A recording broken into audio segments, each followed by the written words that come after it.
Charles had worked for Chief Walter for 7 years. 7 years of silence, 7 years of obedience, 7 years of watching. He knew the distinct creak of the gate just before it opened. He knew which window always stayed unlocked at night.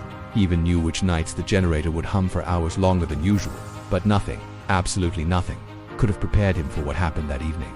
Chief Walter called him just before the sun began to set. The voice on the other end was clipped and cold. "Come to the main house by 7 p.m. That was all he said. No greeting, no explanation, just a command. Charles stood in front of the small, cracked mirror in his quarters, trying to smooth out the wrinkles in his shirt. His hands trembled, just slightly. He couldn't figure out why. He'd been summoned countless times before, but never at night, never like this. When he arrived at the grand entrance of the main building, the whole house felt different. It was quiet, but it was a heavy, suffocating kind of quiet. A guard pointed him upstairs with a silent nod. "The bedroom," he said simply. Charles's heart began to pound against his ribs as he climbed the winding staircase. Each step felt heavier than the last, as if he were walking into a trap. The bedroom door was slightly ajar.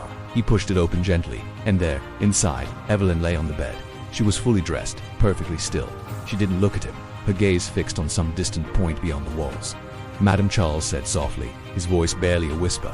She didn't answer. The door clicked shut behind him, sealing them in. Downstairs, Chief Walter poured himself a drink, his hands shaking so much that amber liquid sloshed over the rim of the glass. He didn't sit down. He didn't pray. He just stood there, staring at the wall as if it held the answers to all his problems. This, he thought, was the price of pride. Upstairs, the silence was so thick it felt like smoke, filling the room and choking the air. "You can sit," Evelyn finally said, her voice sounding distant, detached. Charles carefully sat on the very edge of the bed, making sure not to touch her, not even letting the fabric of his trousers brush against the bedspread. "I don't know how to do this," she whispered, the words hanging in the air between them.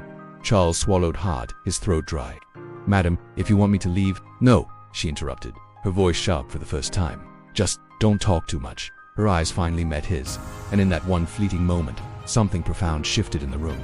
This was no longer about Chief Walter and his strange demands. This was about two people, standing on the precipice of a secret so dangerous it could shatter all their lives. Charles reached a hand out toward her, a slow, hesitant gesture. But then he paused, his fingers hovering in the air, before pulling his hand back. "I will not disrespect you," he said, his voice firm. A soft, bitter laugh escaped Evelyn's lips.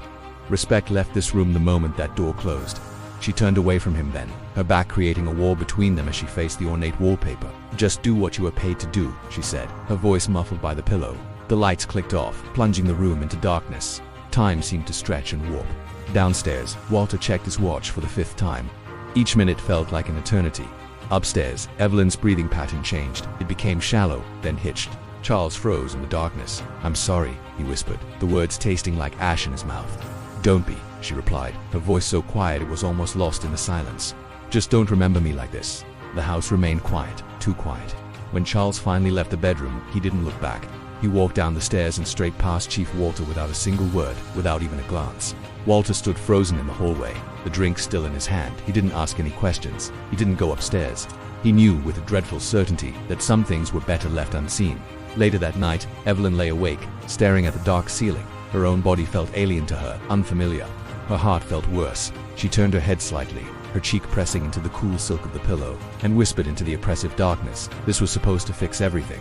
But even as she said it, she didn't believe the lie. Just as Evelyn finally closed her eyes, trying to will herself into oblivion, she heard a soft, deliberate knock on the bedroom door. It wasn't the heavy-handed rap of her husband, it was something else. Then, a familiar voice, a voice she now knew intimately, whispered through the wood, "Madam, it's not finished."